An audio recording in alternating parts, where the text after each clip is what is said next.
इचलकरंजी नजीकच्या कबनूरमध्ये गेल्या 4 दिवसांपूर्वी महापुरुषांची प्रतिमा असलेल्या फलकाची विटंबना झाल्याच्या निषेधार्थ सकल हिंदू समाजाच्या वतीनं इचलकरंजीत हिंदू जन आक्रोश मोर्चा काढण्यात आला।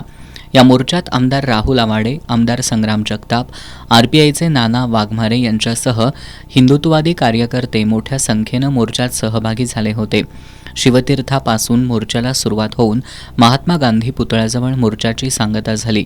यावेळी महापुरुषांची प्रतिमा असलेल्या फलकाची विटंबना करणाऱ्या महिलेवर कठोर कारवाई करावी, हिंदुत्ववादी कार्यकर्त्यांवर पोलीस प्रशासनानं दाखल केलेले खोटे गुन्हे तात्काळ मागे घ्यावेत, महापुरुषांच्या विटंबनेच्या विरोधात शासनानं तातडीनं कडक कायदा करावा, लव्ह जिहाद आणि बळजबरीचे धर्मांतरण बाबतीत कायद्याची कडक अंमलबजावणी व्हावी, अशा विविध मागण्या करण्यात आल्या। यावेळी हिंदुत्ववादी कार्यकर्त्यांनी जोरदार घोषणाबाजी करत परिसर दणाणून सोडला। छत्रपति का अपमान नहीं सहेगा हिंदुस्तान, छत्रपति का अपमान नहीं सहेगा हिंदुस्तान, छत्रपति का अपमान नहीं सहेगा हिंदुस्तान।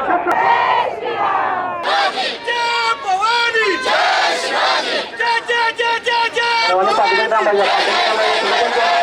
या मोर्चात महिलांचा सहभाग लक्षणीय होता।